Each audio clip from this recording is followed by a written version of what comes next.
Hi guys, welcome back to my channel. Good morning, good afternoon, good evening, depending on your time zone. So this morning I would like to share an important update based on what is going on in Nigeria and the Christian genocide that has been trending. That even American government have actually reacted on that and made a request to Nigerian government to do fast and make sure that the genocide stopped. Though some people claim there's nothing like genocide going on, then we have the kind of people, decide to split, to different factions. Some say that that's Christian genocide going on. Some said no, there's nothing like Christian genocide going on, and it depends on where you come from. Because I've noticed that some people that are from Igbo land and Yorubas and Northerners, they have different opinion. Some sound like they understand each other. Some no. And for example, let me just give you my own findings that you pastors from Yoruba land, they seem to deny there's nothing like Christian genocide. Whereas some agree, but some majority of them say there's in fact the reason American is coming out is because of natural resources. Some said no, not because of natural resources, but they just want to bring Tinubu's government down. I have seen some Muslims from this Yoruba land who actually said that for Islamic group, Muslim group in Nigeria, nothing Muslim, something like that. There's one group that made press release and said that they cannot support American to come to Nigeria. There's something like Christian genocide going on in Nigeria. And some Yoruba Muslims, especially one man, to be honest, I watched his video. He said that he's very, very, very ashamed of himself because of what Islamic group said about the genocide, that there's nothing like that. He said there's a genocide going on. He agreed. But some people from Igbo land are kind of neutral. But some of them, not that they're neutral, but they want to play kind of game. I'm talking about Igbo politicians, because they have added their voice as well, saying that there's no genocide going on. Because of them, they want to politicize everything. Then people from the north, pastors from the north, many of them, if not all, have agreed there's a Christian genocide going on in Nigeria. And one of the pastors from the north is this man you are seeing on your screen, this young man.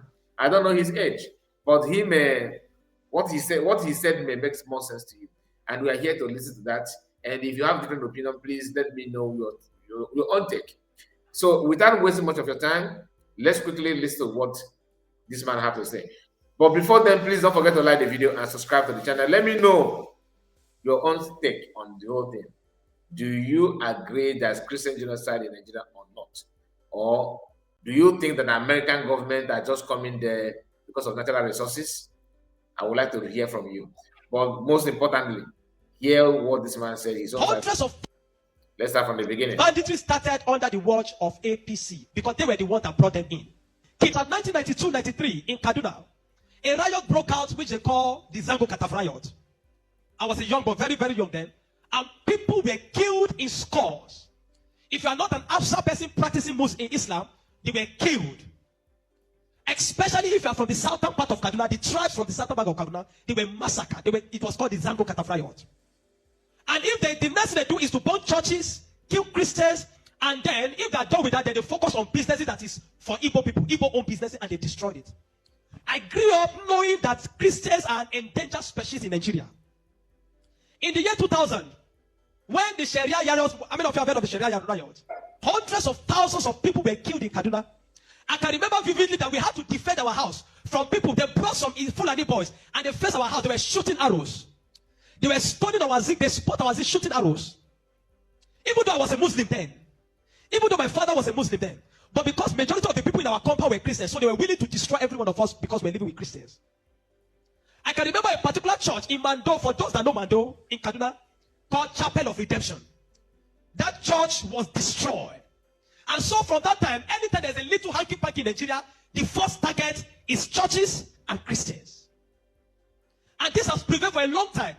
That even if there's a problem with in another country, the Muslim and the Hausas in Nigeria will rise up and begin to kill Christians. That How is do you remember true. the That missionary one is crisis in true. 2002, 2001, 2002? Mm. That somebody drew a picture of Muhammad or something in France, long away in France, and they began to fight in Nigeria. Are you following me? Christians are endangered species. Now let me give you, and that's how it has continued. Scores have been killed, and they focus on regions where there is a mixture of both Christianity and Islam. If you look at states like Kaduna, state like Plateau State, state like Nasarawa, state like Taraba, state like Benue, state like Bauchi, state like Gombe, state like Borno. These are places where they focus on because they intend to eliminate every living Christian in that place. Anybody that debunks it is a total lie because I have grown and lived in the north. I've spent 80 to 80% of my life in the north, so I understand this thing. Several times, I cannot forget the Sharia riot. We were running for our lives. Even though we were Muslims, but we're still running because as far as you are not of that ethnic group, practicing what they practice, you are a victim. You can be burnt alive. Many of us. That is what they called. That's what that's what they said, or that's what they mean when they said that Christians and Muslims are being pied. Did you hear what he said? That he himself, he was a Muslim before converting to Christianity. Now he's not a pastor. That at the time when he was a Muslim, they were actually, running for their life from another Muslim man who claimed that he's fighting for jihad and all that. Even though he was a Muslim as of that time, yet his life were in danger. His life was threatened because of what? They claim that he lives in the midst of Christians, meaning that he's welcoming, or he welcomed him and his family, though they welcomed infidel. You can see the mentality, right? And he said again that each time they want to do something like riot in the north, that they will always target Igbo people and their business. Now let's continue. And all this happened in the north, too, where Bishop Coker came from. Remember we talked about him last night. If you follow us here in this channel, I think you understand what we are doing, what we are saying now, because we have been talking about this, for some time now. Now, this young man, which I don't, like I said, I don't know his age, he seemed to have more knowledge. To me, he's more knowledgeable than many people that claim that know everything that is going on, because they said experience is the best teacher. He experienced it. This one is not about he saw in the newspaper or somebody told him.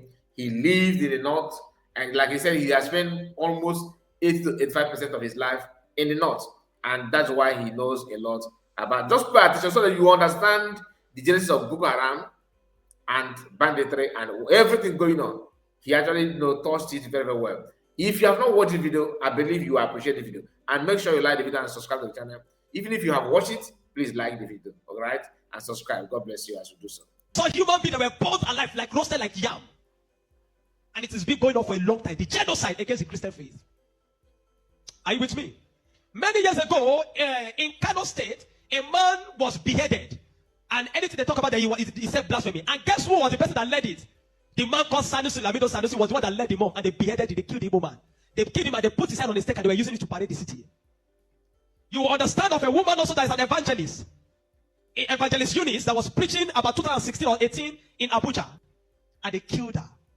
We cannot talk about a young girl called Deborah Samuel that was killed.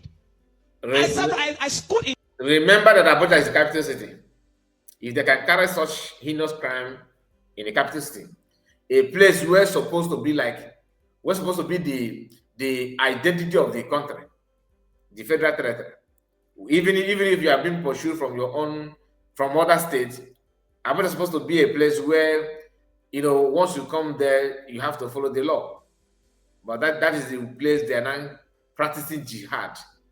Remember a few weeks ago, an Igbo man cried out about what happened to his shop, if not for a very dark man who actually rose up and questioned the people behind it.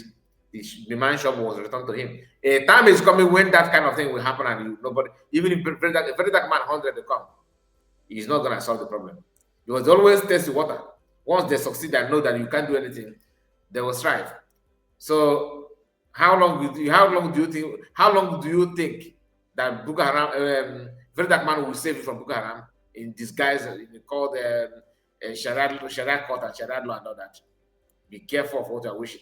And for those bastards that are claiming there's nothing like Christian genocide, That's your take. But I advise that you should come and watch this video and hear from your fellow pastor who lives in the north. And for years, the people of Plateau have been massacred. Riot breaking out every single time.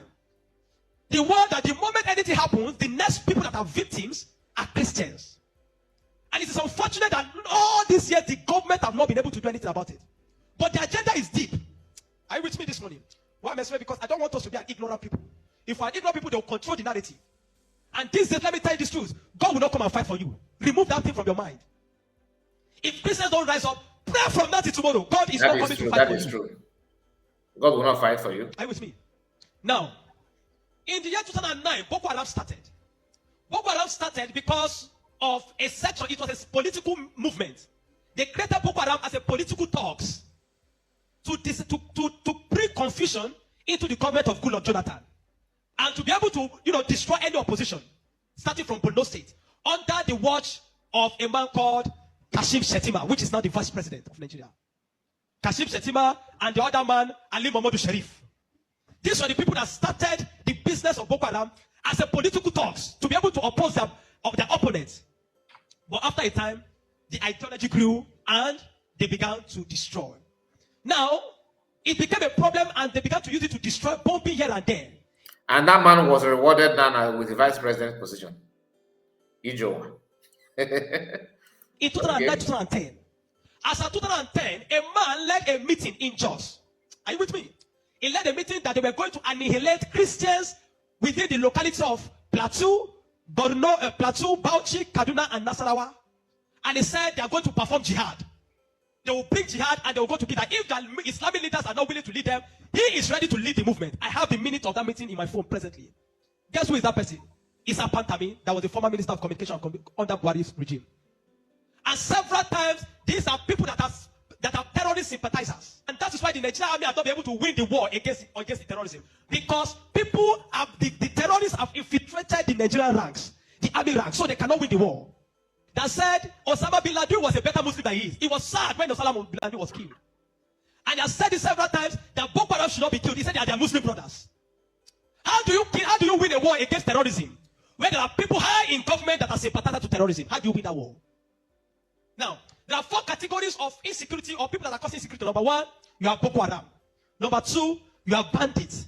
Number 3, you have Fulani herdsmen. Now I'm going to show you how they are connected. Many people don't know. The Boko Haram and the Fulani herdsmen have one mission. The mission is simple: Islamize Nigeria. Come to a territory that are Christian dominated, kill everybody there, occupy their land. Go to Benue, look for a community, kill them there, occupy their land. That's always me. Boko Haram and the Fulani herdsmen. Have you noticed that Fulani herdsmen don't kidnap, they kill? There's hardly a place you hear that Fulani herdsmen capture that they say these are Fulani herdsmen. No, when they go, they kill. How do they kill? They kill with guns. You must now ask yourself, how does a Fulani man get AK-47? Do you know the cost of one AK-47? One AK-47 is over $1,000 something. Where will a Fulani man be able to obtain to be able to get one AK-47? Are you with me? And now, so you will know that there are people that are sponsoring this movement. Then the Fulani in the eastern part of in Biafra land, they do the same. They buy and they kidnap. So they run these two because they actually need money. The movement is not as free as it normally used to, maybe as it is in North. In the eastern part, they kidnap, they take ransom, and they buy as well. So it depends on how you see it. Everything, honestly, I don't know what is wrong with some pastors who are actually saying this kind of thing, that that's not like Christian genocide. But we are going to see to that. Let's continue. Boko Haram and the Fulani, they go about Christian-dominated areas. You will understand that when this terrorism started in Nigeria, that only people that were killed were Christian churches. You will not hear that they killed anyone. It is Christians and churches. I remember in Kaduna then that churches began to look for security men to guide their churches in every service day. Otherwise, you can be in church and then the next is boom, everybody dies. It is true. I remember then in Abuja, the same thing happened. They don't normally have security. I visited Abuja during that period, and some churches, some Catholic church in Abuja actually have, with dictators. If you are driving in, they will use it and check your cars. Some of you may have, I believe that some of you that are watching this video, I believe you have catered that experience. In Abuja, then you will normally check, on the cars and everything. Then only in the north, in the east, because in the east we are seeing it as kind of, this is a northern business. This is something that happened in the north. Today is now sleeping in our own backyard. They are there already. That is when people say that you need to be proactive, that's exactly what that means. You need to act on time to avoid that thing that is going on in your neighbor's house, to avoid it not to hit you. Nan is here with us.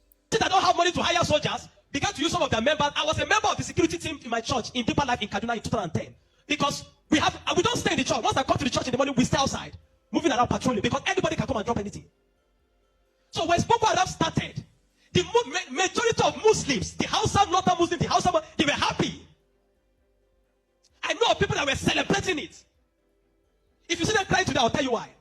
At the initial beginning of this thing, they were happy celebrating the killings of Christians. They said they are purging Nigeria of RNA. It was majorly on Christians and Christian-dominated areas. But when it comes to 2014, the man Buhari and APC that wanted to overthrow the government of Jonathan, by all means, decided to employ mercenaries from Niger, from Chad, from all those Fulani, from other African nations where they're Fulani, and they brought them into Nigeria. What was the goal? The goal was that if Jonathan does not concede defeat in the election, they were going to rain hell on Nigeria. So they brought in these mercenaries, and they equipped them with rifles, the air-rufais, the Buharis. Are you with me? The air-rufais, the Buharis. Every one of these people called APC, they brought in mercenaries and armed them in the bushes and told them to wait. The moment Jonathan did not concede defeat in the election, they were going to start. But unfortunately for them, Goodluck knew of the assignment. He got intel about it, because the man said his ambition does not want the blood of millions. So the man conceded defeat and left. And so they declared APC winner. Now, you have already brought people from different parts to come and fight. But what they wanted to come and fight for did not achieve anymore. So now they left those people in the bush. They left them with guns and ammunition in the bush. And when Buhari became the president, he abandoned them. Instead of them to settle them and let them go back, they abandoned them. And the people saw Nigeria as a place that is good. And the people decided to remain in Nigeria. Those are the people that started bandits. Before, we don't have anything like bandits. Banditry started under the watch of APC, under Buhari, because they were the ones that brought them in. Kidnapping, because they needed to survive. So they started by kidnapping. And they started by kidnapping. And they started by kidnapping. And they started by kidnapping. Over time, now, you understand that there are certain parts of this nation where there are mineral resources. Don't be an ignorant Christian. Follow me. Don't be an ignorant Christian. Don't be in a nation where you don't have understanding of what is happening. Now, there are some parts of Nigeria where there are good resources. And this has been illegally mined by elites, the military generals, the oligarchs, the people that are the leadership of the North. They were mining these resources, and the money does not go into the federal government account. So what they do is that they employ the services of this banditry to create two things. Number one, to create diversion. So when you go to Zamfara, that's why you hear that they say there is killing in Zamfara now. It's because of the Ilema gold mine. There is gold in Zamfara that they are mining. And so these bandits that are already in the bush, some people collaborate with them, partnered with them, and told them to keep creating confusion, create chaos.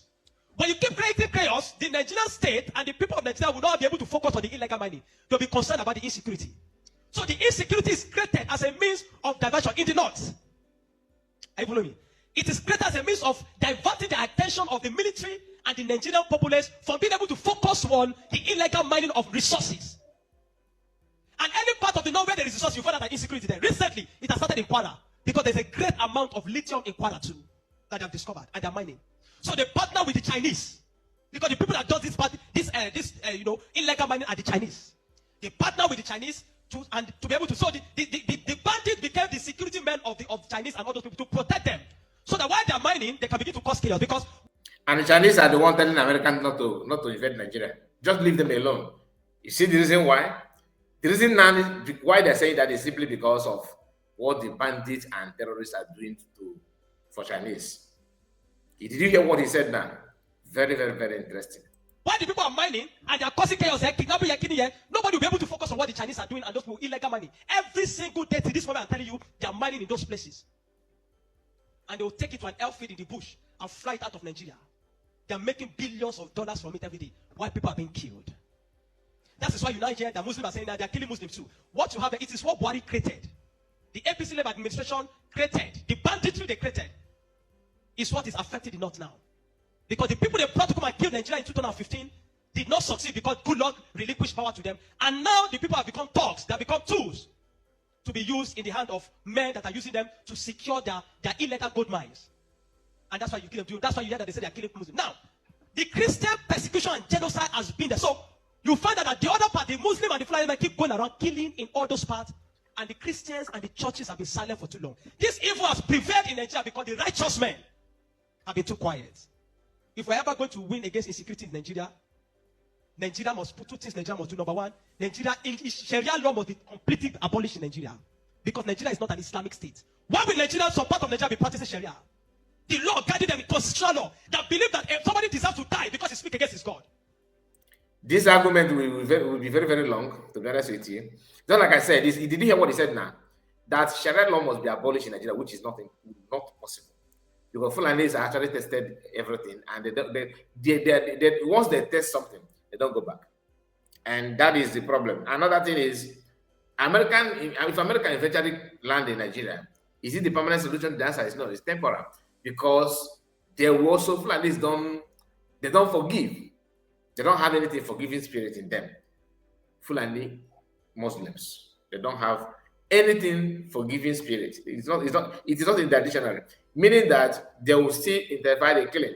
Maybe they will pretend to be weak, but wait for it.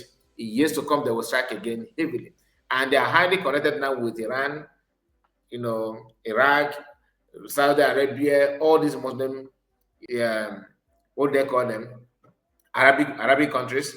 They are working. Even Algeria and all that, Egypt, they are all together. Remember, a few months ago, leader of Hamas was spotted in Nigeria. Remember? How many of you remember? You don't know the connection they have. That's why they're bragging and telling you, protesting and burning an American flag down. And this is a warning that PM actually gave to American, the West before now. That this is you guys, not only PM, even Mass American did it as well. That this your quietness and turning blind eyes to what is going on in Nigeria, you actually hurting yourself, because time will come when the whole thing will surface against you. Hear the man again, because hear him again, the pastor, what he has to say. Can an houseman insult Jesus and I kill him for insulting Jesus? But somebody believe when you speak against Muhammad, you deserve to die. How do you live in a country with somebody that have that kind of mentality? The military have become complicit. They are compromised. Nigerian military cannot win this war. 20 years from today, I'm telling you, 20 years from today, this thing of insecurity will not end, because there are people that are enjoying it, benefiting from it, and reaping from it. If Nigeria want to win this war, partner with America. Let them come and militate. I'm not sure I've seen that in Kano yesterday, some people were protesting that they don't want America to come. Because they believe what they have been told is that if America is coming to kill Muslims, and the man says he wants to come and kill terrorists, but they are protesting. Anybody that is negotiating, people like Ahmed Gumi, Sheikh Gumi should be locked away. A terrorist sympathizer is a terrorist. A man that believes that you are not supposed to kill a terrorist is himself a terrorist. A man that believes that we should go and negotiate. How do you go and negotiate with terrorists? Because you see, terrorists are not just criminals. They are working with a wrong ideology. A man that believes that killing he has nothing to lose. How do you negotiate with a man that believes that killing himself is going to meet their God in heaven to collect 72 virgins? How do you negotiate with such a person? A man like Sheikh Gumi should be locked away. A man like Ali Mohamed Shari should be arrested. You want to win against terrorism, you must go brutal. No nation win against terrorism by pampering them. The custom is taking rice, seizing rice from Nigeria and taking it to terrorists in the bush, that they need to take care of them because they are human beings to know. The massacre. Did you hear that? Of diverting the attention of the military. Did you hear that? Nigeria is not an Islamic state. Why will Nigeria, some part of Nigeria, be practicing Sharia? The military have become complicit. They are compromised. Nigerian military cannot win this war. 20 years from today, I'm telling you. Pay attention. I'm telling you, 20 years from today, this thing of insecurity will not end, because there are people that are enjoying it, benefiting from it, and reaping from it. If Nigeria want to win this war, partner with America. Let them come and militate. I'm not sure I've seen that in Kano yesterday, some people were protesting that they don't want America to come. Because they believe what they have been told is that if America is coming to kill Muslims, and the man says he wants to come and kill terrorists, but they are protesting. Anybody that is negotiating, people like Ahmed Gumi, Sheikh Gumi should be locked away. A terrorist sympathizer is a terrorist. A man that believes that you are not supposed to kill a terrorist is himself a terrorist. A man that believes that we should go and negotiate. Just like the Fulani woman that is yapping nonsense, you know that one that they did her voice to talk fast. as if she's educated. That one that uses a pancake. You can't look at that. She is also, that's why I called her mother of Ndobuni. If you're following my second platform, you understand what I believe. For those of you that watch the video, I believe you know who I'm talking to. This is how they roll, and there's nothing you can do about it. There's something he said here though, which that would make me to drag it back. Wait. How do you go and negotiate with terrorists? Because you see, terrorists are not just criminals; they are working with the wrong ideology. A man that believes that killing is, he has nothing to lose. How do you negotiate with a man that believes that killing himself is going to meet their God in heaven to collect 72 virgins? How do you negotiate with such a person? A man like Shekumi should be locked away. A man like Ali Mamabu Shari should be arrested. You want to win against terrorism, you must go brutal. This pastor is very, very fearless. He lives in the north, and he's going hard on even APC, the current government, the current ruling party in Nigeria, and he's not hiding. He's hiding it. Let's continue. No nation win against terrorism by pampering them. The custom is taking rice, seizing rice from Nigeria and taking it to terrorists in the bush. This is the reason why I drag it by. The custom is seizing rice, sending it back to terrorists in the bush. As an Igbo people, you import rice. Remember they told you that they will not are feeding Nigeria, they're feeding Nigeria, but the terrorists, their children in the bush, what they're eating is foreign rice. Purchased by Igbo people. They don't pay for that. Once you pay them and send it down, they will capitalize on that and use that to do their own business. Can you imagine? And they like someone like that, mother of Ndobuni, always, oh, we feed, how did she say that? We feed the nation, we feed the South, we feed everybody. We are the one producing food for this nation. But the so-called custom general and their Kokabo law against importation, seizing rice and sending it to their brothers in the bush. They are living in a safe haven already. Everything is working in their favor. That they need to take care of that because they are human beings. No. The moment you have become a terrorist, that you see that taking the life of your fellow human being is nothing, is to please a God, then you don't deserve to live. Children of God, I'm not going to ask you to pray, because this is not a period of prayer. This is a period of action. Reverend Dr. Ezekiel from Jos, the man that has been speaking, I've paid attention. Not for once have they invited the man for interview, because they don't want to give the man any airtime. But you see, any little thing, they'll call Gumi and give him microphone. Gumi, they're inviting Gumi up and down. The media is complicit. The Nigerian military are complicit. You can't win war with this Nigerian army, not because they don't have the capacity, but because they are compromised. Buhari created banditry. The people like Gumi and the rest of them, they're the people that facilitated the idea of Boko Haram. And today, some of them are your leaders in government. Some of them, most of them are moving free. Not one have been arrested. Kabiru Sokoto that bombed Nyanyan in 2011.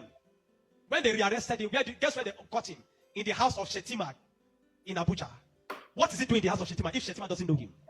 But today, Shetima is your vice president. How do you win a war where terrorists are ruling you? Where terrorist sympathizers are moving around? This is not a period to say we are praying. No! This is a period of wisdom. This is a period of action. Churches in the south have no idea. They sit in their cozy churches with AC blowing them. They don't know what it means to be in the north. They don't know what it means to be running for your life. That every Sunday in the church there in Kaduna, when they say let us pray, everybody's praying with one eye open. Because you don't know, bomb might go up at any time in the church. The Nigerian church must rise up. There's an agenda. And if you read the minutes of that meeting, it was led by Isa Patami, you will not believe it. I have a recording of his messages. Where's the people say, why would they be killing their people? He said, why would they be killing his Muslim brothers? Referring to Boko Haram as their Muslim brothers. How do you win with such a people in government? And that guy was a minister under Buhari for 8 years. Do you know what I'm telling you this morning? You are in Nigeria. If you are not aware of what is happening around you, in a short time, one day your calamity will just come. You will not know how. Are you with me? The banditry that is destroying them in the north was created by the people Buhari brought for mercenaries to destroy Nigeria in 2015 in case he did not win. Unfortunately, he won, and those people were left without fight. And they began to use the weapons that have been provided for. These guys have sophisticated their weapon. They move logistics, move money in dollars. Where do you think they're getting it from? You think it's from the sale of cow? No. He said, unfortunately, Buhari won the election. He did not win the election, but that's a story for another day anyway. I am not going to further any of that. I wanted to play some of the video of Gumi saying that the war is ethnic war. And because of time, I'm not going to play it. I have played it many times here on our platform, but for the sake of the time, because this is just 30 minutes, I don't want the video to be too long. So you already have some ideas of how the whole thing was started, how they started it, and what their intentions are. And there's another video of this very pastor where he responded to some of these gullible pastors from the South. What do I mean by South? I'm talking about the pastors saying that there's no Christian genocide in Nigeria. That is just about America trying to take resources. Liars from pit of hell. And this is why you need to be careful of who you follow as a Christian. Many of these pastors are your enemy, directly or indirectly. Good morning, and make sure you like the video. Subscribe to the channel. Let me know what you think about what you have just heard from this pastor, because I love his boldness and his courage. He did not even fear, like he's fearless, even though he lives in the north. Ask any reverend, any pastor, any evangelist from the east or from the south, they'll be speaking from both sides of their mouth. Even some of them in the north, though, like Bishop Coker, people that should know better. Coker have more certificate than this guy, more experience and everything. But look at, go and watch how he's handling what he's saying now. Very, very shameful. Oh God. Anyway, thank you so much and God bless you.